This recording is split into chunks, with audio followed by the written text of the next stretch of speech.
इंडोस TV वेख रहे सारे दर्शकों का स्वागत है। मैं सिमर अग्रवाल लैके हाजिर हां ਦੀਆਂ खास खबरां शुरू ਕਰਨ ਤੋਂ ਪਹਿਲਾਂ ਨਜ਼ਰ ਮਾਰਦੇ ਹਾਂ ਅੱਜ ਦੀਆਂ ਸੁਰਖੀਆਂ ਤੇ। ਭਾਰਤੀ ਕਿਸਾਨ ਯੂਨੀਅਨ लखोवाल ने अकाली दल ਲਈ खड़ी की मुसीबत। यूनियन ने खेतीबाड़ी कानूनों खिलाफ सुप्रीम कोर्ट विच पाई सी पटीशन।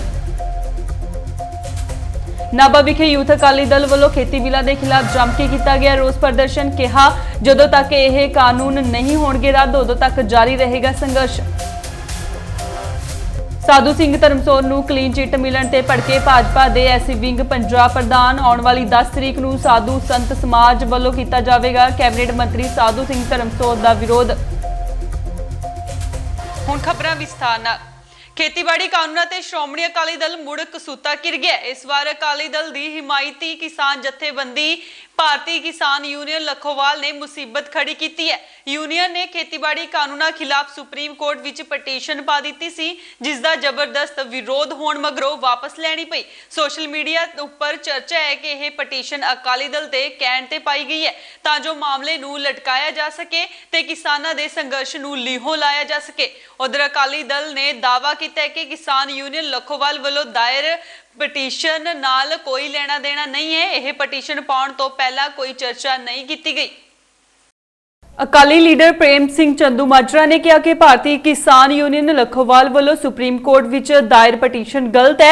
उन्होंने कहा कि 3 खेतीबाड़ी कानूनों नूं चुनौती दिंदी पटीशन सारियां किसान जथेबंदियां विच आम सहमति होने तो बाद ही दायर होनी चाहिए है। उन्होंने कहा कि श्रोमणी अकाली दल दा भारतीय किसान यूनियन लखोवाल वालों दायर पटीशन नाल कोई लेना देना नहीं है। उन्होंने कहा कि अजमेर सिंह लखोवाल ग्रुप ने पटीशन दायर करन तो पहला अकाली दल नाल कोई सलाह मशवरा नहीं किया। चंदूमाजरा ने कहा कि यह पटीशन काल विच दायर की गई है, इसलिए इस केस की संवेदनशीलता ध्यान विच रखदिआं लखोवाल ग्रुप नूं पहला संविधानक माहिरां नाल सलाह करनी चाहिए सी ते पंजाब ते हरियाणा ते देश दे होरनां हिस्सिਆਂ ਦੀਆਂ किसान जथेबंदियां नाल विचार वास्ते मीटिंगां करनियां चाहिए सी। केंद्र सरकार वालों लागू किए किसान विरोधी आर्डीनेंस बिल जो हुण कानून बन गए ने, जिस करके पूरे पंजाब दे विच 31 किसान जथेबंदियां वालों केंद्र सरकार के खिलाफ आर पार की लड़ाई की जा रही है अते वख-वख सियासी पार्टियां वालों किसानां दे हक विच अते केंद्र सरकार दे विरोध विच रोस प्रदर्शन किया जा रहा है, जिस दे तहत नाभा विखे यूथ अकाली दल दे वालों नाभा दे मुख चौंक पटियाला गेट विखे रोस प्रदर्शन करके केंद्र सरकार खिलाफ जम के नारेबाजी की गई। उन्होंने कहा कि जदों तक केंद्र सरकार इस काले कानून नूं रद्द नहीं करती उदों तक इन्हां दा यह धरना जारी रहेगा। नाभा विखे यूथ अकाली दल वालों खेती कानूनों नूं रद्द करन नूं लैके जम के रोस प्रदर्शन किया गया। इस मौके सेवा सिंह धारोकी यूथ आगू लाल सिंह रणजीतगढ़ अकाली आगू जसविंदर सिंह अकाली आगू ने कहा कि केंद्र सरकार दे वालों यह जो काले कानून पास किए गए ने यह किसान विरोधी ने, इस दे नाल पंजाब दा किसान बर्बाद हो जाएगा। केंद्र सरकार पंजाब दे किसानां नूं बर्बाद करना चाहती है जो कि हरगिज बर्दाश्त नहीं किया जाएगा। असीं किसानां दे मोढे नाल मोढा यूथ अकाली नाल खड़ा है, असी डट के केंद्र सरकार का विरोध कर रहे हैं ते किसानां दे नाल खड़े हैं। गवर्नमेंट ने किसान मारू 3 आर्डीनेंस जो जारी किए ने उहदे खिलाफ असी यूथ वालों अज धरना ला रहे हैं ताकि सरकार ते इस चीज़ का प्रैशर बनाया जा सके कि वह कानूनों नूं तुरंत रद्द किया जाए और पंजाब के किसानां दी मजदूरां दी खेत मजदूरों की भावना को समझते हुए इस कानून को तुरंत हटाया जाए। सारी पंजाब च प्रदर्शन दिल्ली क्यों नहीं जाते है? सारी पार्टियां पंजाब च कर रही हैं। सारिया पार्टियां दिल्ली जाने को तैयार ने, सानू रोकया जा रहा। जिन्नियां भी जथेबंदियां ने अपने वालों अपने लैवल पर रेल रोक रही ने, धरने मुजाहरे हर तरह के किए जा रहे हैं, पर पंजाब ते हरियाणा के किसानों को हर लैवल पर तंग परेशान किया जा रहा। उन्होंने शंभू बैरीयर तो अगे नहीं जान दिता जा रहा। पर असी सारे जिन्ने भी पंजाब ते हरियाणा के किसान आ, दिल्ली भी सानू कोई बड़ी दूर नहीं हैगी, सानू जाना पिया असी हर तरह के बार्डर क्रॉस करके दिल्ली भी जावांगे ते अपने हक लिए हर तरह की असी लड़ाई लड़ांगे। ये सारा नेगेटिव ढकंज किया है इन्हों का जो राहुल गांधी आया पहला तो कदे आया नहीं गा इत्थे, जो किसान विरोधी जानी कि बिल पास करता सारा कुछ हो गया, उस तो बाद राहुल गांधी गेड़े मारन लग गया। ये तो जानी कि भी इन्हों का एक हंझू बहाने वाली गल्लां ने, इस करके जो राहुल गांधी आया ये एक ड्रामा है जानी कि ये करके जानी कि भी जो किसान ने वो चीज़ को मनते हैं सारी गल भी जी कांग्रेस है पहला भी ये किसान विरोधी है तो जी बीजेपी है ये भी किसान विरोधी है। इसलिए जो धरने दिते जा रहे हैं ਕਿਸਾਨਾਂ ਦੇ ਦਿੱਤੇ ਜਾ ਰਹੇ ਨੇ, ਅਕਾਲੀ ਦਲ ਦੇ ਦਿੱਤੇ ਜਾ ਰਹੇ ਨੇ, ਉਹ ਸਾਰੇ ਜਾਣੀ ਕਿ ਵੀ ਆਪਣੇ ਜਿਵੇਂ ਹੁਣ ਪਿੱਛੇ ਧਰਨਾ ਆਪਣੇ ਅਕਾਲੀ ਦਲ ਦਾ ਜੋ ਰੋਸ ਮੁਜ਼ਾਹਰਾ ਸੀ, ਉਹ ਰੋਸ ਮੁਜ਼ਾਹਰਾ ਹੋਇਆ, ਉਹਦੇ ਨਾਲ ਜਾਣੀ ਕਿ ਸੈਂਟਰ ਵਾਲੀ ਸੈੱਲ ਵੀ ਗਏ, ਜਿਵੇਂ 3 ਮੈਂਬਰੀ ਕਮੇਟੀ ਬਣਾਤੀ ਉਹਨਾਂ ਨੇ ਉੱਥੇ ਵੀ ਇਹ ਕਿਸਾਨਾਂ ਦੀ ਸੁਣੀ ਜਾਊਗੀ। ਇਸ ਲਈ ਜਿਹੜਾ ਕਾਨੂੰਨ ਬਣਾਇਆ ਬਹੁਤ ਹੀ ਖਤਰਨਾਕ ਕਾਨੂੰਨ ਹੈ ਇਹ ਕਿਸਾਨ ਵਿਰੋਧੀ ਹੈ, ਮਜ਼ਦੂਰ ਵਿਰੋਧੀ ਹੈ, ਵਪਾਰੀਆਂ ਦੇ ਵਿਰੋਧੀ ਹੈ। ਇਸ ਲਈ ਅਸੀਂ ਇਹਦੀ ਨਿੰਦਿਆ ਕਰਦੇ ਹਾਂ ਜੀ, ਪ੍ਰਜੋਰ ਤੌਰ 'ਤੇ ਅਸੀਂ ਵਿਰੋਧਤਾ ਕਰਦੇ ਹਾਂ ਕਿ ਸਾਡੇ ਨਾਲ ਜਿਹੜੇ ਨੌਜਵਾਨ ਸਾਡੇ ਯੂਥ ਦੇ ਬੈਠੇ ਆਗੂ ਨੇ, ਸਾਡੇ ਨਾਲ ਅਕਾਲੀ ਦਲ ਦੇ ਵੀ ਬੈਠੇ ਨੇ, ਹੋਰ ਵੀ ਸਾਡੇ ਜਿਹੜੇ ਨੌਜਵਾਨ ਸਾਰੇ ਇੱਥੇ ਪਹੁੰਚੇ ਨੇ, ਸਾਰੇ ਇਸ ਕਰਕੇ ਆਏ ਨੇ ਕਿ ਅਸੀਂ ਰੋਸ ਮੁਜ਼ਾਹਰਾ ਕਰੀਏ। ਇਸ ਸਮੇਂ ਪੰਜਾਬ 'ਚ ਰੋਸ ਪ੍ਰਦਰਸ਼ਨ ਦਾ ਦੌਰ ਚੱਲ ਰਿਹਾ ਹੈ ਤੇ ਲਗਾਤਾਰ ਹੀ ਭਾਜਪਾ ਤੇ ਵਿਰੋਧੀ ਧਿਰਾਂ ਵੱਲੋਂ ਨਿਸ਼ਾਨਾ ਸਾਧਿਆ ਜਾ ਰਿਹਾ ਸੀ, ਪਰ ਹੁਣ 64 ਕਰੋੜ ਦੇ ਗਬਨ ਮਾਮਲੇ ਵਿੱਚ ਸਾਧੂ ਸਿੰਘ ਧਰਮਸੋਤ ਨੂੰ ਕਲੀਨ ਚਿੱਟ ਮਿਲਣ ਦੇ ਬਾਅਦ ਭਾਜਪਾ ਨੇ ਇੱਕ ਵਾਰ ਫਿਰ ਕਾਂਗਰਸ ਨੂੰ ਘੇਰ ਲਿਆ ਅਤੇ ਆਉਣ ਵਾਲੀ 10 ਤਰੀਕ ਨੂੰ ਸਾਧੂ ਸੰਤ ਸਮਾਜ ਵੱਲੋਂ ਕੈਬਨਿਟ ਮੰਤਰੀ ਸਾਧੂ ਸਿੰਘ ਧਰਮਸੋਤ ਦਾ ਵਿਰੋਧ ਸ਼ੁਰੂ ਹੋਵੇਗਾ। ਇਸ ਮੌਕੇ ਗੱਲਬਾਤ ਕਰਦਿਆਂ ਭਾਜਪਾ ਦੇ ਐਸਸੀ ਵਿੰਗ ਦੇ ਪੰਜਾਬ ਪ੍ਰਧਾਨ ਰਾਜਕੁਮਾਰ ਅਟਵਾਲ ਨੇ ਕਿਹਾ ਕਿ ਐਸਸੀ ਬੱਚਿਆਂ ਦੀ ਸਕਾਲਰਸ਼ਿਪ ਕਦੇ ਵੀ ਇਸ ਤਰ੍ਹਾਂ ਖੁਰਦ-ਬੁਰਦ ਨਹੀਂ ਹੋਣ ਦਿੱਤੀ ਜਾਵੇਗੀ। ਇਸ ਮੌਕੇ ਉਹਨਾਂ ਨੇ ਕਾਂਗਰਸ ਪਾਰਟੀ ਦੇ ਸਾਬਕਾ ਪ੍ਰਧਾਨ ਰਾਹੁਲ ਗਾਂਧੀ ਤੇ ਨਿਸ਼ਾਨਾ ਸਾਧਿਆ। ਉਹਨਾਂ ਨੇ ਕਿਹਾ ਕਿ ਰਾਹੁਲ ਗਾਂਧੀ ਨੇ ਕਦੀ ਜ਼ਿੰਦਗੀ 'ਚ ਟਰੈਕਟਰ ਦੀ ਸਵਾਰੀ ਨਹੀਂ ਕੀਤੀ ਹੋਣੀ ਤੇ ਪੰਜਾਬ 'ਚ ਸਿਰਫ ਟੂਰਿਜ਼ਮ ਕਰਨ ਹੀ ਆਏ ਸਨ। ਨਾਲ ਹੀ ਉਹਨਾਂ ਨੇ ਕਿਹਾ ਕਿ ਜਿਹੜੀ ਆਪਣੇ ਆਪ ਨੂੰ ਨੈਸ਼ਨਲ ਪਾਰਟੀ ਕਹਾਉਂਦੀ ਹੈ ਉਸ ਨੂੰ ਇਹ ਨਹੀਂ ਪਤਾ ਕਿ ਪਾਰਟੀ ਦਾ ਝੰਡਾ ਸਿੱਧਾ ਲਾਈਦਾ ਹੈ ਜਾਂ ਪੁੱਠਾ। ਉਹਨਾਂ ਕਿਸਾਨਾਂ ਦੇ ਮੁੱਦੇ ਤੇ ਬੋਲਦੇ ਹੋਏ ਕਿਹਾ ਕਿ ਮੋਦੀ ਸਰਕਾਰ ਵੱਲੋਂ ਕਿਸਾਨ ਹਿਤੈਸ਼ੀ ਬਿੱਲ ਪਾਸ ਕੀਤਾ ਗਿਆ ਹੈ ਅਤੇ ਜੋ ਕਿਸਾਨ ਵਿਰੋਧ ਕਰ ਰਹੇ ਨੇ ਉਹ 10 ਦਿਨਾਂ ਤੱਕ ਸਭ ਸਮਝ ਜਾਣਗੇ। ਇਸ ਮੌਕੇ ਗੱਲਬਾਤ ਕਰਦਿਆਂ ਭਾਜਪਾ ਦੇ ਐਸਸੀ ਵਿੰਗ ਦੇ ਪੰਜਾਬ ਪ੍ਰਧਾਨ ਰਾਜਕੁਮਾਰ ਅਟਵਾਲ ਨੇ ਕਿਹਾ ਕਿ ਐਸੀ ਬੱਚਿਆਂ ਦੀ ਸਕਾਲਰਸ਼ਿਪ ਕਦੇ ਵੀ ਇਸ ਤਰ੍ਹਾਂ ਖੁਰਦ-ਬੁਰਦ ਨਹੀਂ ਹੋਣ ਦਿੱਤੀ ਜਾਵੇਗੀ। ਹਾਂਜੀ ਅੱਜ ਜਿਹੜੀ ਮੀਟਿੰਗ ਹੋਈ ਆ ਉਹ ਦੱਸੋ ਜੀ। ਅੱਜ ਦੀ ਜਿਹੜੀ ਪ੍ਰੈਸ ਕਾਨਫਰੰਸ ਆ, ਅਸੀਂ ਪ੍ਰੈਸ ਦੇ ਚਰਨਾਂ 'ਚ ਬੇਨਤੀ ਕਰਨ ਆਏ ਆ, ਪੰਜਾਬ ਦੇ ਚਰਨਾਂ 'ਚ ਇੱਕ ਬੇਨਤੀ ਕਰਨ ਆਏ ਆ ਬਈ ਜਿਹੜਾ ਸਾਧੂ ਧਰਮਸੋਤ ਆ, ਕਾਂਗਰਸ ਦਾ ਵਜ਼ੀਰ ਆ ਔਰ ਖੁਦ ਐਸੀ ਆ, ਉਹਨੇ 64 ਕਰੋੜ ਰੁਪਈਆ ਜਿਹੜਾ ਵਾ ਉਹ ਐਸੀਆਂ ਦਾ ਖਾ ਗਿਆ ਤਾਂ ਕੈਪਟਨ ਨੇ ਉਤੋਂ ਅਸਤੀਫਾ ਤਾਂ ਨਹੀਂ ਲਿਆ, ਉਹਨੂੰ ਕਲੀਨ ਚਿੱਟ ਦੇਤੀ ਵੀ ਇਹਨੇ ਕੀਤਾ ਹੀ ਕੁਛ ਨਹੀਂ। ਤਾਂ ਜਿਹੜੇ ਜਾਂਚ ਅਧਿਕਾਰੀ ਸੀ ਉਹ ਵੀ ਬਦਲ ਦਿੱਤੇ ਗਏ ਔਰ ਸਿੱਧਾ ਇਹ ਧੋਖਾ ਐਸੀਆਂ ਨਾਲ ਕੀਤਾ ਵਾ ਕਾਂਗਰਸ ਨੇ। ਔਰ ਆਉਣ ਵਾਲੇ ਸਮੇਂ ਦੇ ਵਿੱਚ 22 'ਚ ਅਸੀਂ ਜਵਾਬ ਦੇਵਾਂਗੇ ਔਰ ਜਿਹੜਾ 64 ਕਰੋੜ ਰੁਪਈਆ ਉਹ ਇਹਨਾਂ ਨੂੰ ਹਜਮ ਨਹੀਂ ਹੋਣਾ, ਕਿਉਂਕਿ ਉਹ ਸਾਡੇ ਐਸੀ ਗਰੀਬ ਬੱਚਿਆਂ ਦਾ ਐਸੀਆਂ ਦੇ ਪੈਸੇ ਆ, ਉਹ ਅਸੀਂ ਹਜਮ ਨਹੀਂ ਹੋਣ ਦੇਵਾਂਗੇ ਔਰ ਜਲਦੀ ਹੀ ਜਿਹੜਾ ਇਹਦਾ ਪਰਦਾ ਪਾਸ ਕਰਾਂਗੇ। ਤਾਂ 10 ਤਰੀਕ ਨੂੰ ਜਿਹੜਾ ਸਾਧੂ ਸਮਾਜ ਆ, ਸੰਤ ਸਮਾਜ ਆ, ਉਹ ਵੀ ਸਾਡੇ ਨਾਲ ਪੰਜਾਬ ਦੇ ਵਿੱਚ ਚੱਕਾ ਜਾਮ ਕਰੇ। लगातार भाजपा का विरोध हो रहा पंजाब भी भारतीय जनता पार्टी किसानां दे हित की गल करदी आ, ਐਸੀਆਂ ਦੇ ਹਿੱਤ ਦੀ ਗੱਲ ਕਰਦੀ ਹੈ ਤੇ ਵਪਾਰੀਆਂ ਦੇ ਹਿੱਤ ਦੀ ਗੱਲ ਕਰਦੀ ਹੈ। ਕੁਝ ਸ਼ਰਾਰਤੀ ਲੋਕ ਇਸ ਮੁੱਦੇ ਨੂੰ ਦੇਖੋ, ਰਾਹੁਲ ਕਦੀ ਜ਼ਿੰਦਗੀ 'ਚ ਟਰੈਕਟਰ ਤੇ ਨਹੀਂ ਬੈਠਾ ਹੋਣਾ, ਪਰ ਜੇ ਉਹਦਾ ਜਿਹੜਾ ਟਰੈਕਟਰ ਆ ਉਹ ਵੀ ਲਗਜ਼ਰੀ ਬਣਾ ਦਿੱਤਾ, ਉਹ ਵੀ ਲਗਜ਼ਰੀ ਸੁਵਿਧਾਵਾਂ। ਔਰ ਦੇਖੋ ਕੈਸੀ ਗੱਲ ਆ, ਨੈਸ਼ਨਲ ਪਾਰਟੀ ਹੋਵੇ ਤੇ ਪੁੱਠੇ ਝੰਡੇ ਲਾਏ ਹੋਣ। ਜਿਹਨੂੰ ਇੰਨਾ ਨਹੀਂ ਪਤਾ ਵੀ ਝੰਡਾ ਸਿੱਧਾ ਲਾਉਣਾ ਵਾ ਤੇ ਉਹ ਕੀ ਰਾਜ ਕਰੂਗੇ ਇੱਥੇ, ਉਹਦੇ ਭੜਕਾਉਂਦੇ ਆ ਕਿਸਾਨਾਂ ਨੂੰ। ਹੋਰ 10 ਦਿਨਾਂ ਨੂੰ ਸਾਰਾ ਸ਼ਾਂਤ ਹੋ ਜਾਏਗਾ। ਜਿੱਥੇ ਕਿ ਕਿਸਾਨਾਂ ਵੱਲੋਂ ਖੇਤੀ ਬਿੱਲਾਂ ਦਾ ਲਗਾਤਾਰ ਵਿਰੋਧ ਜਾਰੀ ਹੈ, ਉੱਥੇ ਹੀ ਸਿਆਸੀ ਗਲਿਆਰੇ ਇੱਕ ਦੂਜੇ ਤੇ ਤੰਜ ਕੱਸਣ ਦਾ ਮੌਕਾ ਬਿਲਕੁਲ ਨਹੀਂ ਛੱਡ ਰਹੇ। ਅਕਾਲੀ ਨੇਤਾ ਚੰਦੂ ਮਾਜਰਾ ਨੇ ਕਾਂਗਰਸ ਪਾਰਟੀ ਨੂੰ ਨਿਸ਼ਾਨੇ ਤੇ ਰੱਖਦੇ ਕਿਹਾ ਕਿ ਖੇਤੀ ਸੋਧ ਬਿੱਲ ਜਦੋਂ ਪਾਰਲੀਮੈਂਟ ਵਿੱਚ ਪਾਸ ਹੋਣੇ ਸੀ ਤਾਂ ਰਾਹੁਲ ਗਾਂਧੀ ਅਤੇ ਸੋਨੀਆ ਗਾਂਧੀ ਦੇ ਨਾਲ 30 ਪਾਰਲੀਮੈਂਟ ਮੈਂਬਰ ਗੈਰ ਹਾਜ਼ਰ ਰਹੇ ਅਤੇ ਖੇਤੀ ਆਰਡੀਨੈਂਸ ਦਾ ਸਾਥ ਦਿੱਤਾ ਤਾਂ ਹੀ ਇਹ ਗੈਰ ਹਾਜ਼ਰ ਰਹੇ ਅਤੇ ਹੁਣ ਕਾਂਗਰਸ ਦੀ ਦੋਗਲੀ ਨੀਤੀ ਲੋਕਾਂ ਦੇ ਸਾਹਮਣੇ ਆ ਗਈ ਹੈ। ਚੰਦੂ ਮਾਜਰਾ ਨੇ ਕਿਹਾ ਕਿ 2019 ਵਿੱਚ ਕਾਂਗਰਸ ਵੱਲੋਂ ਇਹ ਮੈਨੀਫੈਸਟੋ ਵਿੱਚ ਪਾਸ ਕੀਤਾ ਗਿਆ ਸੀ ਕਿ ਆਰਡੀਨੈਂਸ ਬਿੱਲ ਅਸੀਂ ਲਿਆਵਾਂਗੇ, ਜਿਸ ਕਰਕੇ ਹੁਣ ਕੇਂਦਰ ਸਰਕਾਰ ਨੇ ਪਾਸ ਕਰ ਦਿੱਤੇ, ਤਾਂ ਕਰਕੇ ਇਹਨਾਂ ਵਿਰੋਧ ਨਹੀਂ ਕੀਤਾ। ਚੰਦੂ ਮਾਜਰਾ ਨੇ ਕਿਹਾ ਕਿ ਰਾਹੁਲ ਗਾਂਧੀ ਦਾ ਪੰਜਾਬ ਵਿੱਚ ਆਉਣ ਨਾਲ ਲੋਕਾਂ ਦਾ ਸਾਥ ਨਹੀਂ ਮਿਲਿਆ ਤੇ ਰਾਹੁਲ ਗਾਂਧੀ ਨਾਲ ਗਿਣੇ ਚੁਣੇ ਕਾਂਗਰਸੀ ਆਗੂ ਹੀ ਅੱਗੇ ਰਹੇ। ਚੰਦੂ ਮਾਜਰਾ ਨੇ ਕਿਹਾ ਕਿ ਜੋ ਕਿਸਾਨ ਜਥੇਬੰਦੀਆਂ ਸੰਘਰਸ਼ ਕਰ ਰਹੀਆਂ ਨੇ, ਅਕਾਲੀ ਦਲ ਉਹਨਾਂ ਦੇ ਨਾਲ ਹੈ ਤੇ ਹਰ ਸੰਘਰਸ਼ ਵਿੱਚ ਉਹਨਾਂ ਦਾ ਸਾਥ ਦੇਵੇਗਾ। ਚੰਦੂ ਮਾਜਰਾ ਨੇ ਕਿਹਾ ਕਿ ਆਉਣ ਵਾਲੇ ਸਮੇਂ ਵਿੱਚ ਪੰਜਾਬ ਦੇ ਲੋਕ ਕਾਂਗਰਸ ਨੂੰ ਮੂੰਹ ਨਹੀਂ ਲਾਉਣਗੇ, ਕਿਉਂਕਿ ਜੋ ਕੇਂਦਰ ਸਰਕਾਰ ਨੇ ਆਰਡੀਨੈਂਸ ਬਿੱਲ ਬਣਾਏ ਨੇ ਪੰਜਾਬ ਸਰਕਾਰ ਵੱਲੋਂ ਪਹਿਲਾਂ ਹੀ ਤਿਆਰ ਕੀਤੇ ਗਏ ਸਨ। ਰਾਹੁਲ ਗਾਂਧੀ ਦਾ ਪੰਜਾਬ ਦੌਰਾ ਮੈਂ ਸਮਝਦਾ ਬੁਰੀ ਤਰ੍ਹਾਂ ਫੇਲ ਹੋਇਆ। ਕੋਈ ਰਿਸਪੌਂਸ ਪੰਜਾਬ ਦੇ ਲੋਕਾਂ ਨੇ ਰਾਹੁਲ ਗਾਂਧੀ ਨੂੰ ਇਸ ਕਰਕੇ ਨਹੀਂ ਦਿੱਤਾ ਕਿ ਰਾਹੁਲ ਜੀ ਨੇ ਪੰਜਾਬ ਆਉਣ ਤੋਂ ਪਹਿਲਾਂ ਉਹ ਸਵਾਲ ਜਿਹੜੇ ਖੜੇ ਹੋਏ ਨੇ ਉਹਨਾਂ ਦਾ ਜਵਾਬ ਨਹੀਂ ਉਹ ਦੇ ਸਕੇ। ਪਹਿਲੀ ਗੱਲ ਤਾਂ ਇਹ ਨਹੀਂ ਦੱਸ ਸਕੇ ਕਿ ਜਦੋਂ ਇਹ ਬਿੱਲ ਪਾਸ ਹੋਇਆ, ਕਾਨੂੰਨ ਬਣਿਆ, ਉਸ ਸਮੇਂ ਉਹ ਗੈਰ ਹਾਜ਼ਰ ਕਿਉਂ ਰਹੇ।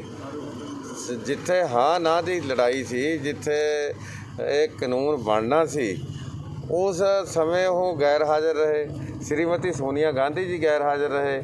ਕੇਂਦਰ ਦੇ ਵਿੱਚ ਪਾਰਲੀਮੈਂਟ ਦੇ ਅੰਦਰ ਕਾਂਗਰਸ ਦੇ 30 ਮੈਂਬਰ ਪਾਰਲੀਮੈਂਟ ਗੈਰ ਹਾਜ਼ਰ ਰਹਿਣਾ ਇਸ ਗੱਲ ਦਾ ਸੰਕੇਤ ਆ ਕਿ ਕੇਂਦਰ ਦੀ ਲੀਡਰਸ਼ਿਪ ਇਹ ਬਿੱਲ ਨੂੰ ਕਾਨੂੰਨ ਬਣਾਉਣ ਦੇ ਵਿੱਚ ਕੋਈ ਰੁਕਾਵਟ ਨਹੀਂ ਸੀ ਬਣਨਾ ਚਾਹੁੰਦੀ, ਕਿਉਂਕਿ ਖਿਲਾਕੀ ਤੌਰ ਤੇ 2019 ਦੀ ਚੋਣ ਦੇ ਵਿੱਚ ਆਪ ਵਾਅਦਾ ਕੀਤਾ ਹੋਇਆ ਸੀ ਮੈਨੀਫੈਸਟੋ ਅਨੁਸਾਰ ਕਿ ਜੇ ਇਹੀ ਕਾਨੂੰਨ ਜਿਹੜੇ ਮੋਦੀ ਸਾਹਿਬ ਨੇ ਬਣਾਏ ਨੇ ਇਹੀ ਕਾਂਗਰਸ ਲਿਆਉਣਾ ਚਾਹੁੰਦੀ ਸੀ ਜੇ ਸੱਤਾ ਚਾਹੁੰਦੀ। ਸੋ ਇਹਦਾ ਜਵਾਬ ਪੰਜਾਬ ਦੇ ਲੋਕ ਮੰਗਦੇ ਸੀ ਤੇ ਰਾਹੁਲ ਜੀ ਦੇ ਨਾ ਸਕੇ, ਇਸੇ ਕਰਕੇ ਲੋਕਾਂ ਨੇ ਉਹਨੂੰ ਰਿਸਪੌਂਸ ਨਹੀਂ ਦਿੱਤਾ। ਤੇ ਮੈਂ ਸਮਝਦਾ ਕਿ ਇੱਕ ਨੈਸ਼ਨਲ ਲੈਵਲ ਦਾ ਲੀਡਰ ਆਵੇ ਤੇ ਐਸੇ ਸਮੇਂ ਮਤਲਬ ਲੋਕ ਉਹਦਾ ਸਾਥ ਨਾ ਦੇਣ, ਨਾਲ ਨਾ ਤੁਰਨ, ਕੇਵਲ ਗਿਣੇ ਚੁਣੇ ਕਾਂਗਰਸੀ ਐਕਟਿਵ ਵਰਕਰ ਜਿਹੜੇ ਸੀ ਉਹੀ ਉਹਦੇ ਨਾਲ ਜਾ ਸਕੇ ਨੇ।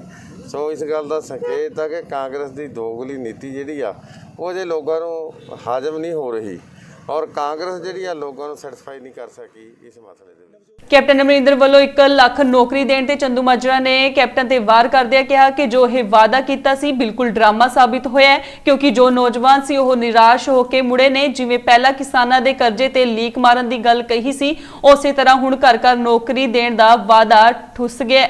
ਦੇਖੋ, ਕੈਪਟਨ ਅਮਰਿੰਦਰ ਸਿੰਘ ਹੋਰਾਂ ਦਾ ਜਿਹੜਾ ਰੁਜ਼ਗਾਰ ਦੇਣ ਦਾ ਸੀ ਡਰਾਮਾ ਹੀ ਕਹਾਂਗਾ ਮੈਂ, ਉਹ ਵੀ ਪੂਰੀ ਤਰ੍ਹਾਂ ਫਲॉप ਸ਼ੋਅ ਸੀ। ਜਿੰਨੇ ਹੁਸ਼ਿਆਰਪੁਰ ਦੇ ਵਿੱਚ ਨੌਜਵਾਨ ਗਏ ਸਾਰੇ ਨਿਰਾਸ਼ ਹੋ ਕੇ ਗਏ, ਨਾਰਾਜ਼ ਹੋ ਕੇ ਗਏ ਔਰ ਉਹੀ ਲਾਰਾ ਲੱਪਾ ਜਿਵੇਂ ਕਿਸਾਨਾਂ ਨੂੰ ਲਾਇਆ ਸੀ ਕਰਜ਼ੇ ਤੇ ਲਕੀਰ ਮਾਰਨ ਵਾਲਾ, ਉਸੇ ਤਰ੍ਹਾਂ ਘਰ ਘਰ ਨੌਕਰੀ ਦੇਣ ਦਾ ਲਾਰਾ ਵੀ ਉਸੇ ਸਟਾਈਲ ਤੇ ਇੱਕ ਡਰਾਮਾ ਹੀ ਨਿਕਲਿਆ।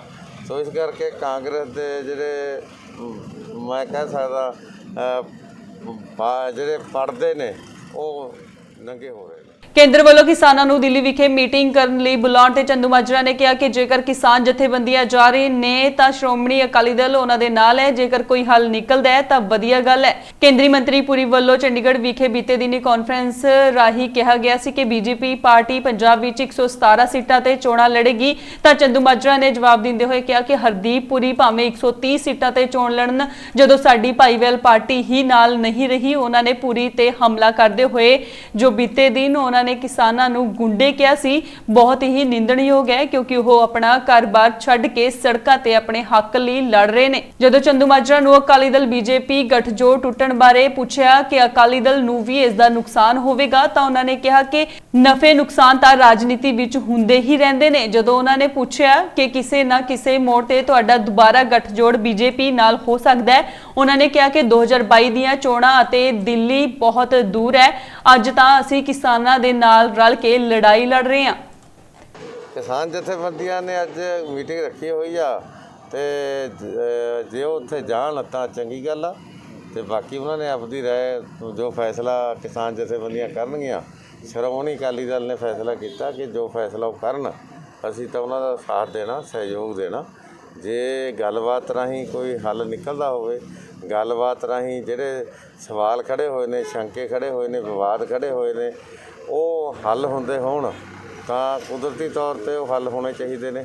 ਪਰ ਜੇ ਕਿਸਾਨਾਂ ਦੀ ਇਹਦੇ ਨਾਲ ਤਸੱਲੀ ਨਾ ਹੋਵੇ, ਕਿਸਾਨਾਂ ਨੂੰ ਸ਼ੰਕੇ ਹੋਣ, ਤਾਂ ਮੈਂ ਸਮਝਦਾ ਕਿ ਸ਼੍ਰੋਮਣੀ ਅਕਾਲੀ ਦਲ ਕਿਸਾਨਾਂ ਦੇ ਨਾਲ ਖੜੇਗਾ। ਕੇਂਦਰੀ ਮੰਤਰੀ ਪਿੱਛੇ ਪੁਰੀ ਨੇ ਚੰਡੀਗੜ੍ਹ ਬੀਜੇਪੀ ਦਾ ਉੱਤਰ ਬਿਆਨ ਦਿੱਤਾ ਸੀ ਵੀ ਅਸੀਂ 117 ਸੀਟਾਂ ਦੇ ਪੰਜਾਬ 'ਚ ਲੜਨ, ਲੱਗਦਾ ਵੀ 117 ਸੀਟਾਂ ਲੜਨਗੇ। ਦੇਖੋ, ਪੁਰੀ ਸਾਹਿਬ ਤਾਂ ਚਾਹੇ 130 ਕਹਿੰਦੇ ਨੇ, ਜਿੰਨੇ ਮਰਜ਼ੀ ਸੀਟਾਂ ਤੇ ਲੜਨਾ, ਇਹ ਉਹਨਾਂ ਦਾ ਆਪਦਾ ਪ੍ਰੈਰੋਗੇਟਿਵ ਆ। ਤੇ ਹੁਣ ਕਿਉਂਕਿ ਸਾਡੀ ਭਾਈਵਾਲੀ ਜਿਹੜੀ ਆ ਉਹ ਹੈ ਨਹੀਂ, ਹੁਣ ਕੁਦਰਤੀ ਤੌਰ ਤੇ ਉਹਨਾਂ ਨੇ 117 ਸੀਟਾਂ ਤੇ ਹੀ ਚੋਣ ਲੜਨੀ ਆ। ਪਰ ਹਰਦੀਪ ਪੁਰੀ ਜੀ ਨੇ ਜਿਹੜਾ ਇਹ ਕਿਸਾਨ ਸੰਘਰਸ਼ ਤੇ ਕਮੈਂਟ ਕੀਤਾ, ਇਹਨੂੰ ਹੁਲੀਗਰੀਜ਼ਮ ਕਿਹਾ, ਗੁੰਡਾਗਰਦੀ ਕਿਹਾ, ਇਹ ਨਹੀਂ ਸੀ ਕਹਿਣਾ ਚਾਹੀਦਾ। ਇੱਕ ਕੇਂਦਰ ਦੇ ਵਜ਼ੀਰ ਵੱਲੋਂ ਇਸ ਤਰ੍ਹਾਂ ਦੀ ਭਾਸ਼ਾ, ਉਹ ਵੀ ਸੰਘਰਸ਼ ਕਰ ਰਹੇ ਲੋਕਾਂ ਲਈ, ਜਿਹੜੇ ਘਰ-ਬਾਰ ਛੱਡ ਕੇ ਸੜਕਾਂ 'ਤੇ ਉਤਰੇ ਹੋਏ ਲੋਕ ਨੇ, ਉਹਨਾਂ ਲਈ ਕੋਈ ਇਸ ਤਰ੍ਹਾਂ ਦੀ ਬਿਆਨਬਾਜ਼ੀ ਕਰਨੀ ਕਿਸੇ ਤਰ੍ਹਾਂ ਵੀ ਜਾਇਜ਼ ਨਹੀਂ। ਜੋੜ ਬਣਦੇ ਰਹਿੰਦੇ ਆ, ਟੁੱਟਦੇ ਰਹਿੰਦੇ ਆ, ਇੱਕ ਨਾਲ ਦੋਸਤੀ, ਦੂਜੇ ਨਾਲ ਫਿਰ ਵਿਰੋਧ ਕਰਨਾ, ਜਿਹਦੇ ਨਾਲ ਪਹਿਲਾਂ ਵਿਰੋਧ ਹੋਇਆ ਦੋਸਤੀ। ਰਾਜਨੀਤੀ 'ਚ ਇਸ ਤਰ੍ਹਾਂ ਚੱਲਦੇ ਰਹਿੰਦੇ ਆ, ਇੱਕ ਚਲਿਆ ਜਾਂਦਾ ਦੂਜਾ ਆ ਜਾਂਦਾ। ਤੁਹਾਨੂੰ ਲੱਗਦਾ ਦੁਬਾਰੇ ਕਿਸੇ ਨਾ ਕਿਸੇ ਮੋੜ ਤੇ ਦੁਬਾਰੇ ਗੱਠ ਹੋਰ ਜੋੜ ਸਕਦਾ? ਦੇਖੋ ਅਜੇ ਤਾਂ ਜਿੱਥੇ ਤੱਕ ਤਾਂ 2022 ਦੀਆਂ ਚੋਣਾਂ ਨੇ ਬੜਾ ਦੂਰ ਆ, ਹਜੇ ਤਾਂ ਦਿੱਲੀ ਦੂਰ ਆ। ਹਜੇ ਤਾਂ ਸਭ ਤੋਂ ਪਹਿਲਾਂ ਸਾਡਾ ਨਿਸ਼ਾਨਾ ਹੈ ਕਿਸਾਨ ਮਾਰੂ ਨੀਤੀਆਂ ਜਿਹੜੀਆਂ ਨੇ, ਕਿਸਾਨ ਮਾਰੂ ਕਾਨੂੰਨ ਜਿਹੜੇ ਬਣੇ ਨੇ, ਇਹਨਾਂ ਨੂੰ ਰੱਦ ਕਰਾਉਣਾ। ਅਜੇ ਤਾਂ ਅਸੀਂ ਕਿਸਾਨਾਂ ਦੇ ਸੰਘਰਸ਼ ਨੂੰ ਹੋਰ ਤਕੜਾ ਮਜ਼ਬੂਤ ਕਰਕੇ ਦੇਸ਼ ਵਿਆਪੀ ਮੁਹਿੰਮ ਜਿਹੜੀ ਆ ਸੂਬਿਆਂ ਨੂੰ ਵੱਧ ਅਧਿਕਾਰ ਦੇਣ ਦੀ, ਸੂਬਿਆਂ ਦੇ ਅਧਿਕਾਰ ਖੇਤਰ ਵਿੱਚ ਕੇਂਦਰ ਦੀ ਦਖਲਅੰਦਾਜ਼ੀ ਰੋਕਣ ਦੀ, ਹਕੀਕੀ ਰੂਪ ਵਿੱਚ ਦੇਸ਼ 'ਚ ਫੈਡਰਲ ਢਾਂਚਾ ਉਸਾਰਨ ਦੀ, ਉਹਨੂੰ ਵੀ ਲਾਮਬੰਦ ਕਰਨ ਦੇ ਵਿੱਚ ਕੋਸ਼ਿਸ਼ ਕਰ ਰਹੇ ਹਾਂ। ਖੇਤੀ ਕਾਨੂੰਨਾਂ ਖਿਲਾਫ ਵਿਰੋਧ ਲਗਾਤਾਰ ਜਾਰੀ ਹੈ। ਇਸ ਦੌਰਾਨ ਕੇਂਦਰ ਸਰਕਾਰ ਵੱਲੋਂ ਕਿਸਾਨ ਜਥੇਬੰਦੀਆਂ ਨੂੰ ਗੱਲਬਾਤ ਲਈ ਸੱਦਾ ਦਿੱਤਾ ਗਿਆ ਸੀ, ਜਿਸ ਨੂੰ ਕਿਸਾਨ ਜਥੇਬੰਦੀਆਂ ਨੇ ਨਾ ਮਨਜ਼ੂਰ ਕਰ ਦਿੱਤਾ ਹੈ। ਚੰਡੀਗੜ੍ਹ ਵਿੱਚ ਹੋਈ ਮੀਟਿੰਗ ਦੌਰਾਨ ਫੈਸਲਾ ਕੀਤਾ ਗਿਆ ਹੈ ਕਿ ਇਹ ਖੇਤੀ ਸੰਬੰਧੀ ਕਾਨੂੰਨ ਲਿਆ ਕੇ ਕਿਸਾਨਾਂ ਦਾ ਨਿਰਾਦਰ ਕੀਤਾ ਗਿਆ। ਕਿਸਾਨ ਜਥੇਬੰਦੀਆਂ ਨੇ ਕਿਹਾ ਕਿ ਬਿਨਾਂ ਸ਼ਰਤ ਕੇਂਦਰ ਸਰਕਾਰ ਕਾਨੂੰਨ ਨੂੰ ਵਾਪਸ ਲਵੇ। ਪੰਜਾਬ ਦੀਆਂ 31 ਸੰਘਰਸ਼ਸ਼ੀਲ ਕਿਸਾਨ ਜਥੇਬੰਦੀਆਂ ਦੀ ਮੀਟਿੰਗ ਚੰਡੀਗੜ੍ਹ ਵਿਖੇ ਕਿਸਾਨ ਭਵਨ ਵਿੱਚ ਕੀਤੀ ਗਈ। ਮੀਟਿੰਗ ਦੌਰਾਨ ਕੇਂਦਰ ਦੇ ਖੇਤੀਬਾੜੀ ਮੰਤਰਾਲੇ ਵੱਲੋਂ ਜਥੇਬੰਦੀਆਂ ਨੂੰ 8 ਅਕਤੂਬਰ ਨੂੰ ਗੱਲਬਾਤ ਕਰਨ ਲਈ ਭੇਜਿਆ ਗਿਆ ਸੱਦਾ ਪੱਤਰ ਰੱਦ ਕੀਤਾ ਗਿਆ। ਕਿਸਾਨ ਜਥੇਬੰਦੀਆਂ ਨੇ ਅਗਲੀ ਮੀਟਿੰਗ 15 ਅਕਤੂਬਰ ਨੂੰ ਰੱਖੀ ਹੈ।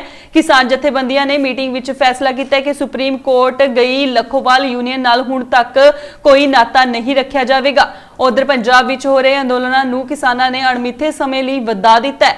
ਕਿਸਾਨਾਂ ਨੇ ਕਿਹਾ ਕਿ ਮੀਟਿੰਗ ਲਈ ਜਿਹੜੀ ਚਿੱਠੀ ਆਈ ਹੈ ਉਹ ਖੇਤੀਬਾੜੀ ਵਿਭਾਗ ਦੇ ਅਧਿਕਾਰੀਆਂ ਵੱਲੋਂ ਭੇਜੀ ਗਈ ਹੈ। ਇਸ ਦਾ ਮੰਤਰੀ ਜਾਂ ਸਰਕਾਰ ਨਾਲ ਕੋਈ ਨਾਤਾ ਨਹੀਂ ਹੈ, ਇਸ ਲਈ ਅਸੀਂ ਦਿੱਲੀ ਮੀਟਿੰਗ ਵਿੱਚ ਨਹੀਂ ਜਾਵਾਂਗੇ। ਕਿਸਾਨ ਜਥੇਬੰਦੀਆਂ ਹਰਿਆਣਾ ਕਿਸਾਨਾਂ ਦੇ ਨਾਲ ਹੋਏ ਲਾਠੀਚਾਰਜ ਤੇ 9 ਅਕਤੂਬਰ ਨੂੰ ਦੁਪਹਿਰ 12 ਵਜੇ ਤੋਂ 3 ਵਜੇ ਤੱਕ ਪੰਜਾਬ ਵਿੱਚ ਰੋਸ ਪ੍ਰਦਰਸ਼ਨ ਕਰਨਗੇ ਅਤੇ ਚੱਕਾ ਜਾਮ ਕੀਤਾ ਜਾਵੇਗਾ। ਅਸੀਂ ਅੱਜ 30 ਕਿਸਾਨ ਜਥੇਬੰਦੀਆਂ ਦੀ ਮੀਟਿੰਗ ਕਰਕੇ ਕਈ ਫੈਸਲੇ ਲਏ ਆ ਉਹਦੇ ਵਿੱਚ, ਤੇ ਇਸ ਮੀਟਿੰਗ ਦੇ ਵਿੱਚ ਸਾਡੇ ਘਰਾਂ ਦੇ ਜੰਮੇ ਧੀਆਂ ਪੁੱਤ ਜਿਹੜੇ ਸਿੰਗਰ ਨੇ, ਕਲਾਕਾਰ ਨੇ, ਗੀਤਕਾਰ ਨੇ, ਉਹ ਖਾਸ ਕਰਕੇ ਜ਼ਿਮੀਂਦਾਰਾਂ ਦੇ ਘਰਾਂ ਦੇ ਵਿੱਚੋਂ ਆ, ਮਜ਼ਦੂਰਾਂ ਦੇ ਘਰਾਂ ਦੇ ਵਿੱਚੋਂ ਆ। ਉਹਨਾਂ ਨੇ ਜਿਹੜੇ ਤਿੰਨੇ ਕਾਨੂੰਨ ਪਾਸ ਹੋਇਆ, ਉਹਨਾਂ ਨੂੰ ਆਪ ਦਾ ਦਰਦ ਸਮਝਿਆ ਕਿ ਅਸਲ ਦੇ ਵਿੱਚ ਇਹ ਇਕੱਲੇ ਕਿਸਾਨਾਂ ਦਾ ਨਹੀਂ ਹੈ, ਇਹ ਅਸੀਂ ਕਿਸਾਨਾਂ ਦੇ ਧੀਆਂ ਪੁੱਤ ਹੋਣ ਕਰਕੇ ਇਹ ਸਾਡੇ ਤੇ ਵੀ ਹਮਲਾ ਹੈ। ਸਾਡੇ ਦਿਲਾਂ ਦੇ ਵਿੱਚ ਇਹਦਾ ਦਰਦ ਹੈ ਕਿ ਅਗਰ ਇੱਥੇ ਕਿਸਾਨੀ ਖਤਮ ਹੁੰਦੀ ਹੈ, ਇੱਥੋਂ ਦੀ ਖੇਤੀ ਖਤਮ ਹੁੰਦੀ ਹੈ, ਇੱਥੋਂ ਦੀ ਜਵਾਨੀ ਖਤਮ ਹੁੰਦੀ ਹੈ, ਤਾਂ ਫਿਰ ਅਸੀਂ ਇਕੱਲਾ ਖਾੜੇ ਗਾ ਕੇ ਗੀਤ ਵਜਾ ਕੇ ਕੀ ਕਰਾਂਗੇ। ਸੋ ਫੈਸਲਾ ਕਰਕੇ ਸਾਡੇ ਵਿੱਚ ਆਏ ਹੈ। ਅਸੀਂ ਉਹਨਾਂ ਨੂੰ ਜੀ ਆਇਆਂ ਕਹਿੰਦੇ ਹਾਂ, ਤਹਿ ਦਿਲੋਂ ਧੰਨਵਾਦੀ ਹਾਂ ਉਹਨਾਂ ਦੇ ਕਿ ਜੇ ਚੀਜ਼ ਕਿਸਾਨਾਂ ਦੀ ਉਹਨਾਂ ਦੇ ਹਿਰਦਿਆਂ ਦੇ ਵਿੱਚ ਗਈ ਹੈ, ਤਾਂ ਕਿਉਂਕਿ ਅਸੀਂ ਸਮਝਦੇ ਹਾਂ ਕਿ ਬਹੁਤ ਵੱਡਾ ਰੋਲ ਹੈ ਅੱਜ ਦੇ ਜਿਹੜੇ ਕਲਾਕਾਰ, ਅੱਜ ਦੇ ਗੀਤਕਾਰ ਹੈ, ਉਹਨਾਂ ਦੇ ਨਾਲ ਜਿਹੜੀ ਪੰਜਾਬ ਦੀ ਜਵਾਨੀ ਹੈ, ਜਿਹੜੀ ਪੰਜਾਬ ਦੀ ਜਵਾਨੀ ਨੂੰ ਪੁੱਠੇ ਰਸਤੇ ਪਾਇਆ ਹੋਇਆ, ਇੱਥੋਂ ਦੀਆਂ ਹਾਕਮ ਜਮਾਤਾਂ ਵੱਲੋਂ ਨਸ਼ਿਆਂ ਦੇ ਵਿੱਚ ਪਾਇਆ ਹੋਇਆ, ਹੋਰ ਜਿਹੜੇ ਭੈੜੇ ਕੰਮ ਕਰਨੇ ਆ ਉਹਨਾਂ ਦੇ ਵਿੱਚ ਪਾਇਆ। ਜੇ ਉਹਨਾਂ ਨੂੰ ਸੇਧ ਦਿੱਤੀ ਜਾ ਸਕਦੀ ਹੈ ਤਾਂ ਜਿਹੜਾ ਪੰਜਾਬ ਦਾ ਕਲਚਰ ਹੈ, ਪੰਜਾਬ ਦਾ ਗਾਇਕ ਹੈ, ਉਹ ਇੱਕ ਉਹਨਾਂ ਨੂੰ ਠੀਕ ਸੇਧ ਮੁਹੱਈਆ ਕਰ ਸਕਦਾ, ਤੇ ਉਹ ਸੇਧ ਮੁਹੱਈਆ ਦੇ ਰਾਹੀਂ ਅਸੀਂ ਸਮਝਦੇ ਹਾਂ ਕਿ ਇਹਨਾਂ ਦਾ ਵੱਡਾ ਯੋਗਦਾਨ ਹੈ।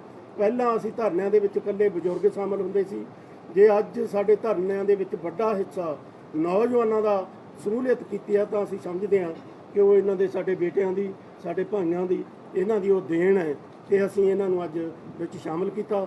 ਨਾਲ ਅਸੀਂ ਫੈਸਲਾ ਕੀਤਾ ਕਿ ਜਿੰਨੇ ਵੀ ਗੀਤਕਾਰ ਆ, ਜਿੰਨੇ ਕਲਾਕਾਰ ਆ, ਉਹ ਜੋ ਅਸੀਂ ਪ੍ਰੋਗਰਾਮ ਦਿੱਤੇ ਹੋਇਆ, ਉਹ ਰੇਲਵੇ ਟਰੈਕ ਤੇ ਬੈਠੇ ਆ, ਅਸੀਂ ਵੱਡੇ ਜਾਮ ਲੱਗੇ ਆ, ਟੋਲ ਪਲਾਜ਼ਿਆਂ ਤੇ ਬੈਠੇ ਆ, ਰਿਲਾਇੰਸ ਦੇ ਪੰਪਾਂ ਤੇ ਬੈਠੇ ਆ, ਜਿਹੜੇ ਬਹੁਕੌਮੀ ਕੰਪਨੀ ਦੇ ਮਾਲ ਹੈ ਉਹਨਾਂ ਦਾ ਘਿਰਾਓ ਕੀਤਾ ਹੋਇਆ, ਬੀਜੇਪੀ ਦੇ ਘਰਾਂ ਦੇ ਅੱਗੇ ਧਰਨੇ ਲਾਏ ਹੋਇਆ।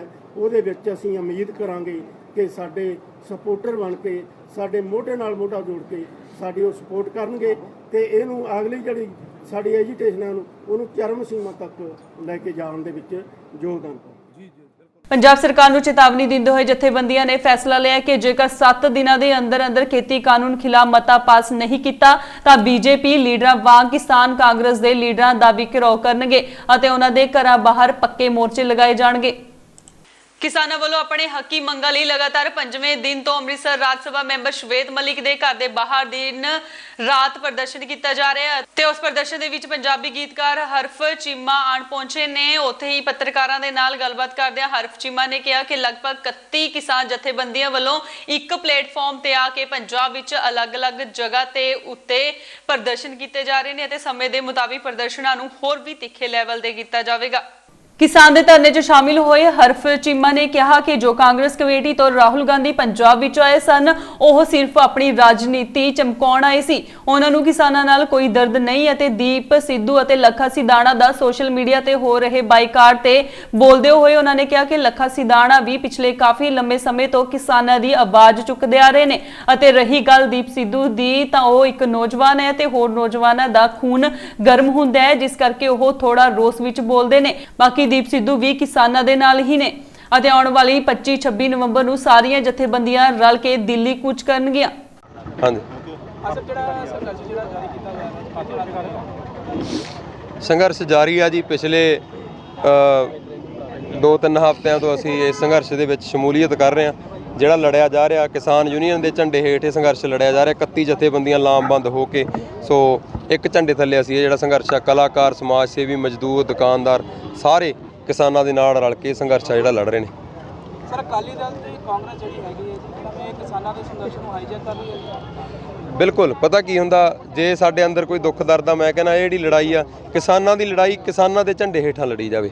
ਸੋ ਮੈਂ ਸਾਰਿਆਂ ਨੂੰ ਬੇਨਤੀ ਕਰਦਾ ਵੀ ਜਿਹਨੂੰ ਅਸਲ 'ਚ ਦੁੱਖ ਦਰਦ ਆ ਇਸ ਗੱਲ ਦਾ ਜਿਹੜੇ ਸਾਡੇ ਨਾਲ ਖੜਨਾ ਚਾਹੁੰਦੇ ਨੇ ਉਹ ਇਹ ਲੜਾਈ ਅੱਡ ਹੋ ਕੇ ਨਾ ਲੜਨ ਕੋਈ ਅੱਡ ਮੋਰਚਾ ਨਾ ਲਾਉਣ ਕਿਸਾਨਾਂ ਦੇ ਝੰਡੇ ਥੱਲੇ ਆ ਕੇ ਲੜਾਈ ਲੜਨ। ਸਰ ਅਕਾਲੀ ਦਲ ਤੇ ਕਾਂਗਰਸ ਪਾਰਟੀ ਤੇ ਆਮ ਆਦਮੀ ਪਾਰਟੀ ਪੈਸੇ ਵਾਲੀਆਂ ਪਾਰਟੀਆਂ ਹੈਗੀਆਂ ਨੇ ਹਾਂਜੀ ਤੇ ਕਿਸਾਨ ਆਪਣਾ ਸੰਘਰਸ਼ ਕਿੱਦਾਂ ਜਾਰੀ ਰੱਖੂਗਾ ਜੀ? ਨਹੀਂ ਕਿਸਾਨਾਂ ਦਾ ਸੰਘਰਸ਼ ਤਾਂ ਬੜੇ ਅੱਧੀ ਸਦੀ ਤੋਂ ਜਾਰੀ ਆ। ਇਹ ਕੋਈ ਇਹ ਥੋੜ੍ਹਾ ਵੀ ਹਾਂ ਆਪਣਾ ਵੀ ਜੇ ਸਿਆਸੀ ਪਾਰਟੀਆਂ ਕਿਵੇਂ ਰੱਖ ਰਹੀਆਂ ਨੇ ਆਪਦਾ ਸੰਘਰਸ਼ ਜਾਰੀ ਤੇ ਅਸੀਂ ਕਿਵੇਂ ਰੱਖਾਂਗੇ।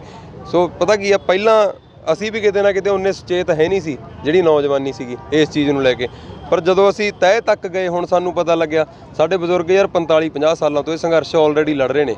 ਪਹਿਲਾਂ ਕਦੇ ਵੀ ਜਦੋਂ ਮੰਨ ਲਾ ਵੀ ਨਰਮੇ ਦੇ ਰੇਟਾਂ 'ਚ ਗਿਰਾਵਟ ਆਈ ਆ ਜਾਂ ਕੋਈ ਵੀ ਹੋਰ ਗੱਲਾਂ ਬਾਤਾਂ ਹੋਈਆਂ ਨੇ ਵੱਡੇ ਲੈਵਲ ਤੇ ਸੋ ਹਮੇਸ਼ਾ ਇਹਨਾਂ ਨੇ ਸੰਘਰਸ਼ ਲੜੇ ਨੇ। ਬੇਰੁਜ਼ਗਾਰ ਨੌਜਵਾਨਾਂ ਨੂੰ ਰੋਜ਼ਗਾਰ ਮੁਹੱਈਆ ਕਰਵਾਉਣ ਲਈ ਪੰਜਾਬ ਸਰਕਾਰ ਵੱਲੋਂ ਸ਼ੁਰੂ ਕੀਤੇ ਘਰ ਘਰ ਰੋਜ਼ਗਾਰ ਮਿਸ਼ਨ ਤਹਿਤ 6ਵੇਂ ਰਾਜ ਪੱਧਰੀ ਰੋਜ਼ਗਾਰ ਮੇਲੇ ਦੀ ਸਮਾਲ ਕੈਟਾਗਰੀ ਵਿੱਚ ਜ਼ਿਲ੍ਹਾ ਹੁਸ਼ਿਆਰਪੁਰ ਨੂੰ ਪੰਜਾਬ ਭਰ ਵਿੱਚ ਪਹਿਲਾ ਸਥਾਨ ਹਾਸਲ ਕਰਨ ਦਾ ਮਾਣ ਪ੍ਰਾਪਤ ਹੋਇਆ ਹੈ। ਉਦਯੋਗ ਤੇ ਵਣਜ ਮੰਤਰੀ ਸੁੰਦਰ ਸ਼ਾਮ ਅਰੋੜਾ ਨੇ ਇਹ ਖੁਲਾਸਾ ਕਰਦਿਆਂ ਕਿਹਾ ਕਿ ਜ਼ਿਲ੍ਹਾ ਹੁਸ਼ਿਆਰਪੁਰ ਨੂੰ 2000 ਬੇਰੁਜ਼ਗਾਰਾਂ ਨੂੰ ਰੋਜ਼ਗਾਰ ਦਿਵਾਉਣ ਦੇ ਮਿਲੇ ਟੀਚੇ ਤੇ 2.5 ਗੁਣਾ ਵੱਧ ਨੌਕਰੀਆਂ ਦਿਵਾਉਂਦਿਆਂ ਜ਼ਿਲ੍ਹਾ ਪ੍ਰਸ਼ਾਸਨ ਨੇ 5109 ਨੌਜਵਾਨਾਂ ਨੂੰ ਵੱਖ-ਵੱਖ ਕੰਪਨੀਆਂ ਵਿੱਚ ਰੋਜ਼ਗਾਰ ਮੁਹੱਈਆ ਕਰਵਾਇਆ। ਉਹਨਾਂ ਨੇ ਦੱਸਿਆ ਕਿ ਇਹਨਾਂ ਨੌਜਵਾਨਾਂ ਨੂੰ ਉਹਨਾਂ ਦੀ ਵਿਦਿਅਕ ਯੋਗਤਾ ਮੁਤਾਬਿਕ ਵੱਖ-ਵੱਖ ਕੰਪਨੀਆਂ ਨੇ ਸੰਬੰਧਿਤ ਖੇਤਰਾਂ ਵਿੱਚ 1.8 ਲੱਖ ਰੁਪਏ ਤੋਂ ਲੈ ਕੇ 3.60 ਲੱਖ ਰੁਪਏ ਤੱਕ ਦੇ ਸਾਲਾਨਾ ਪੈਕੇਜ ਤੇ ਨੌਕਰੀਆਂ ਦਿੱਤੀਆਂ ਨੇ।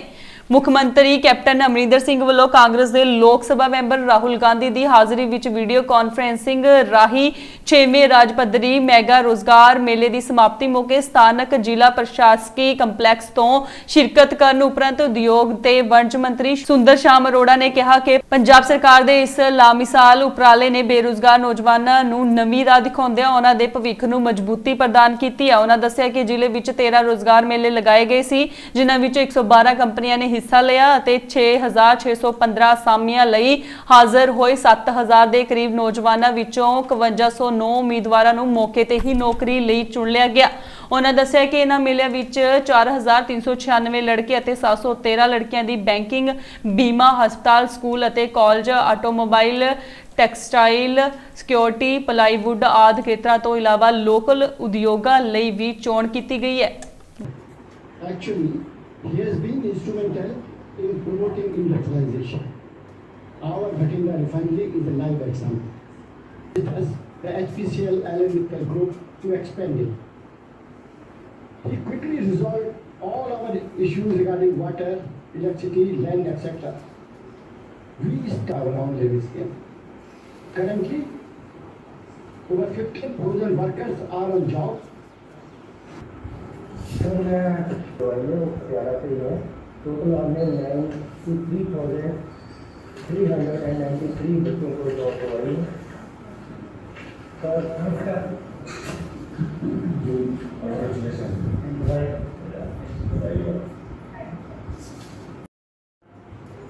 want to congratulate the core team that is focused on pioneering this effort and setting up an example for the rest of the world. And हमने इंडस्ट्री को, एजुकेशनल इंस्टीट्यूशंस, गवर्नमेंट और यूथ को एक बन रही बहुत ही अच्छी लीडरशिप सानू देती है। मैं माननीय मुख्यमंत्री जी को बेनती करांगा कि ਜਿਹੜਾ ਦੇ ਸਨੇਰ ਰੋਡ ਵਾਸੀਆਂ ਨੇ ਪਿਛਲੇ ਲੰਮੇ ਸਮੇਂ ਤੋਂ ਇਸ ਰੋਡ ਤੇ ਲੱਗੇ ਕੂੜੇ ਕਰਕਟ ਅਤੇ ਗੰਦਗੀ ਦੇ ਵੱਡੇ ਢੇਰਾਂ ਤੋਂ ਪਰੇਸ਼ਾਨ ਹੋ ਕੇ ਕ੍ਰਾਂਤੀਕਾਰੀ ਪਿੰਡੂ ਮਜ਼ਦੂਰ ਯੂਨੀਅਨ ਦੇ ਸਮਰਥਕਾਂ ਦੇ ਸਹਿਯੋਗ ਨਾਲ ਵੱਡੀ ਗਿਣਤੀ ਵਿੱਚ ਇਕੱਠ ਹੋ ਕੇ ਦਫ਼ਤਰ ਨਗਰ ਕੌਂਸਲ ਜੀਰਾ ਦੇ ਬਾਹਰ ਧਰਨਾ ਦਿੱਤਾ ਅਤੇ ਰੋਸ ਮੁਜ਼ਾਹਰਾ ਕੀਤਾ।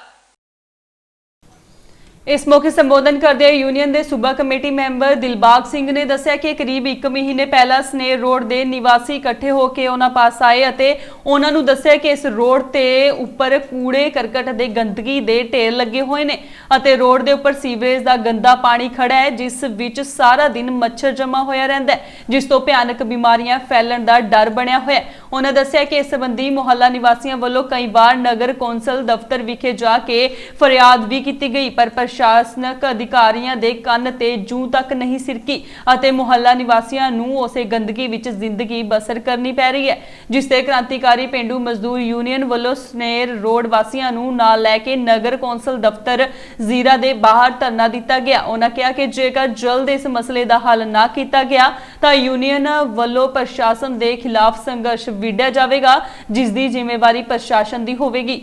क्रांतिकारी पेंडू मजदूर सूबा कमेटी मैंबर लगभग महीने तो साडे कोले मसला आया सी कि इत्थे कूड़ा जिहड़ा समाधी रोड ते सुट्टिया जा रहा बहुत ज़्यादा गंदगी आ ते नाल 2 थावां ते पिंड शहर नूं आउंदियां छप्पड़ लगा होया एक परे सनेर रोड ते जिहड़ा महल्ला वा ते एक उरले बन्ने जिथे नंबरदारां दे घर आ इत्थे छप्पड़ लगा रहिंदा ओवरफ्लो हो के सानू बहुत तंग परेशान कीता आ। असीं लोकां दी मीटिंग करके लोकां दीयां समस्यावां सुन के अज ईओ दफ्तर मंग लैके आए सी कि मसले का हल किया जाए। ईओ साहब साडी गलबात सुनने नूं तैयार नहीं सी, कहिंदे कि साडी मीटिंग चल रही आ, असीं मीटिंग दे विच बैठना वा। इस करके असीं अज रोस वजों अज इत्थे नारेबाजी कीती आ कि इस मसले का हल किया जाए। एक तां सीवरेज वड्डा किया जाए, दूजी मंग के जिहड़ा कूड़ा कहिंदे आ कि जिहड़ा जीरा शहर आ पहले नंबर का शहर आ सफाई दे विच ते मजदूर वेड़ियां 'च जाके वेख्या जाए पूरा गंद दे ढेर लगे हुए आ, पूरी गंदगी आ, गंदा पानी टूटियां 'च आ रहा ते सफाई कोई नहीं, सड़कां कोई नहीं बनियां, गलियां कोई नहीं बनियां ते इनू एक नंबर का सफाई का शहर दस के ते करैक्ट लिया जा रहा। असी कहना चाहुंदे आ कि जेकर उत्थे लाइटां दा प्रबंध ना होया, सड़क ना बनी, सीवरेज का प्रबंध ना किया ते जेड़ा गंद उत्थे गरीब विहड़े दे विच सुੱਟਿਆ ਜਾਂਦਾ जे बंद ना किया ते असी वड्डी पद्धर ते संघर्ष करांगे क्रांतिकारी पेंडू मजदूर यूनियन नाल। इस संबंधी जो नगर कौंसल दफ्तर जीरा के कार्ज साधक अफसर मैडम शरणजीत कौर नाल गलबात की गई तो उन्होंने कहा कि यह मामला अज ही उन्होंने ध्यान में लिया गया जिस ते तुरंत अमल करदे उन्होंने वालों कर्मचारियों को हदायतां जारी कर दित्तियां गईयां ने अते इस मसले नूं जल्द हल करते हुए स्नेर रोड ते साफ सफाई करवा दी जाएगी। स्नेर रोड एक्चुअली कूड़ा डंप साइड करन दे रिगार्डिंग हैगा सीगा। थोड़े दिनों की सानू कूड़ा डंप करन च प्रॉब्लम ये आ रही है कि साडी जगह हैगी 3 एकड़ शाह वाला रोड ते तां असी उत्थे 4 दीवारी करा के हजे जिहड़ा हैगा पार्ट टाइमली उत्थे कूड़ा डंप करांगे ते सारी सफाई दे रिगार्डिंग आए सी जी साडे कोल। नहीं जी, साडा सफाई वाल पूरा ध्यान है। असी शहर विच सारी फॉगिंग भी करवा रहे हैं, फॉगिंग मशीन खराब हो गई सी इसलिए थ्रू जड़ा स्प्रे पंप मैं जी है वो स्प्रे करवा रही हैं नालियां च सारे किते कि डेंगू का जड़ा प्रभाव ना वधे शहर च। ते सफाई का भी मैं सफाई ठेकेदार नूं और सेंटरी इंस्पैक्टर नूं बुला के हदायत कर दी है ये वाल जी है खास तवज्जो जी है सफाई वाल दी जाऊगी। पहलां भी दी जाती है, मतलब इसे कारण जड़ा पिछे जे आपां नूं स्वच्छ भारत दे विच जड़ा अवार्ड भी मिलिया नगर कौंसल जीरा नूं ते मेरा ये शहर वासियों को यकीन दिवाया जाता मेरे वालों कि साडे वालों कोई भी शहर की सफाई ते जड़ा भी शहर च कोई महामारी ना फैले ते उस संबंधी जड़ा पूरा ध्यान रखें। ਸੂਬੇ ਵਿੱਚ ਨਸ਼ਾ ਸਪਲਾਈ ਦੀਆਂ ਘਟਨਾਵਾਂ ਵਿੱਚ ਲਗਾਤਾਰ ਇਜ਼ਾਫਾ ਹੁੰਦਾ ਜਾ ਰਿਹਾ ਹੈ। ਤਾਜ਼ਾ ਮਾਮਲਾ ਤਰਨਤਾਰਨ ਤੋਂ ਹੈ, ਜਿੱਥੇ ਕਿ CIA ਸਟਾਫ ਵੱਲੋਂ 100 ਗ੍ਰਾਮ ਹੈਰੋਇਨ ਦੇ ਨਾਲ ਇੱਕ ਵਿਅਕਤੀ ਨੂੰ ਕਾਬੂ ਕੀਤਾ ਹੈ ਤੇ ਮਾਮਲਾ ਦਰਜ ਕਰ ਕਾਰਵਾਈ ਆਰੰਭ ਦਿੱਤੀ ਹੈ। CIA ਸਟਾਫ ਤਰਨਤਾਰਨ ਵੱਲੋਂ ਤਰਨਤਾਰਨ ਦੇ ਬਾਠ ਰੋਡ ਸ਼ਾਮ ਸਿੰਘ ਵਾਲੀ ਗਲੀ ਤੋਂ ਗਸ਼ਤ ਦੌਰਾਨ ਸੂਚਨਾ ਮਿਲਣ ਤੇ ਜਦ ਇੱਕ ਮੋਨੇ ਵਿਅਕਤੀ ਨੂੰ ਸ਼ੱਕ ਪੈਣ ਤੇ ਰੋਕਿਆ ਤਾਂ ਉਸ ਵੱਲੋਂ ਆਪਣੇ ਕੋਲੋਂ ਇੱਕ ਲਿਫਾਫਾ ਸੁੱਟ ਕੇ ਦੌੜਨ ਦੀ ਕੋਸ਼ਿਸ਼ ਕੀਤੀ ਗਈ, ਜਿਸ ਨੂੰ ਕਾਬੂ ਕਰ ਲਿਆ। ਜਦੋਂ ਲਿਫਾਫੇ ਦੀ ਜਾਂਚ ਕੀਤੀ ਗਈ ਤਾਂ ਉਸ ਵਿੱਚੋਂ 100 ਗ੍ਰਾਮ ਹੈਰੋਇਨ ਬਰਾਮਦ ਕੀਤੀ ਗਈ। ਫੜੇ ਗਏ ਵਿਅਕਤੀ ਦੀ ਪਹਿਚਾਣ ਗੁਰਵਿੰਦਰ ਸਿੰਘ ਵਜੋਂ ਹੋਈ ਹੈ। ਮਲਕੀਤ ਸਿੰਘ ਪੁੱਤਰ ਪ੍ਰਿਤਪਾਲ ਸਿੰਘ ਕੋਲੋਂ ਖਰੀਦ ਕੇ ਲਿਆਂਦੀ ਗਈ ਹੈ। ਉਕਤ ਦੋਸ਼ੀ ਖਿਲਾਫ ਮਾਮਲਾ ਦਰਜ ਕਰ ਅਦਾਲਤ ਵਿੱਚ ਪੇਸ਼ ਕਰ ਉਸ ਦਾ ਹੋਰ ਰਿਮਾਂਡ ਲੈ ਕੇ ਉਸ ਕੋਲੋਂ ਪੁੱਛਗਿੱਛ ਕੀਤੀ ਜਾ ਰਹੀ ਹੈ। ਇਹਦੇ ਤੇ ਕਾਰਵਾਈ ਕੀਤੀ ਗਈ? ਮਾਨਯੋਗ SSP ਦੇ ਹਦਾਇਤਾਂ ਮੁਤਾਬਕ ASI ਸੁਖਦੇਵ ਸਿੰਘ ਦੌਰਾਨੇ ਗਸ਼ਤ ਬਾਠ ਰੋਡ ਨੂੰ ਜਾ ਰਿਹਾ ਸੀ ਤੇ ਚੌਂਕ ਪੁਰਾਣਾ ਬਾਈਪਾਸ ਤੋਂ ਥੋੜਾ ਅੱਗੇ ਹੋਇਆ ਤੇ ਸ਼ਾਮ ਸਿੰਘ ਵਾਲੀ ਗਲੀ ਵੱਲੋਂ ਇੱਕ ਮੋਨਾ ਨੌਜਵਾਨ ਪੈਦਲ ਆਉਂਦਾ ਦਿਖਾਈ ਦਿੱਤਾ, ਜੋ ਪੁਲਿਸ ਪਾਰਟੀ ਨੂੰ ਵੇਖ ਕੇ ਹੱਥ 'ਚ ਫੜਿਆ ਮੋਮੈਂਟ ਫਵਾ ਛੁੱਟ ਕੇ ਪਿੱਛੇ ਨੂੰ ਮੁੜ ਗਿਆ। ਜਿਹਨੂੰ ਸ਼ੱਕ ਦੇ ਆਧਾਰ 'ਤੇ ਅਸੀਂ ਨੇ ਕਾਬੂ ਕੀਤਾ ਅਤੇ ਨਾਮ ਪਤਾ ਪੁੱਛਿਆ ਤੇ ਛੁੱਟੀ ਹਰਨ ਬਾਰੇ ਪੁੱਛਿਆ। ਇਹਨੇ ਦੱਸਿਆ ਕਿ ਮੈਂ ਇਹ ਹਰਨ ਮੇਰੀ ਹੈ ਕਿ ਮੈਂ ਇਹ ਹਰਨ ਮਲਕੀਤ ਸਿੰਘ ਪੁੱਤਰ ਪ੍ਰਿਤਪਾਲ ਸਿੰਘ ਵਾਸੀ ਠੱਕ ਤੋਂ ਖਰੀਦ ਕੇ ਲਿਆ। ਕਿੰਨੀ ਹੈਰੋਇਨ ਜਿਹੜੀ ਇਹ 100 ਗ੍ਰਾਮ ਹਰਨ। ਕੀ ਕਾਰਵਾਈ ਕੀਤੀ ਜਾ ਰਹੀ ਹੈ? ਇਹਦੇ ਤਫਤੀਸ਼ ਜਾਰੀ ਆ ਜੀ। ਤੇ ਜਿਨ੍ਹਾਂ ਕੋਲ ਲੈ ਕੇ ਉਹਨਾਂ ਦੇ ਉਹਨਾਂ ਦੇ ਵੀ ਰੇਟ ਕਿਤੇ ਜਾਣਗੇ? ਵੀ ਪਰਚੇ ਸ਼ਾਮਿਲ ਕੀਤਾ ਗਿਆ ਉਹਨਾਂ ਨੂੰ? ਨਹੀਂ ਪੁੱਛ ਕੇ ਆਇਆ ਯਾਰ। ਸੋ ਇਸੀ ਅੱਜ ਦੀਆਂ ਖਾਸ ਖਬਰਾਂ। ਹੋਰ ਪ੍ਰੋਗਰਾਮ ਵੇਖਣ ਦੇ ਲਈ ਜੁੜੇ ਰਹੋ ਇੰਡੋਸ TV ਦੇ ਨਾਲ ਤੇ ਉਦੋਂ ਤੱਕ ਮੈਨੂੰ ਦਿਓ ਇਜਾਜ਼ਤ। ਧੰਨਵਾਦ।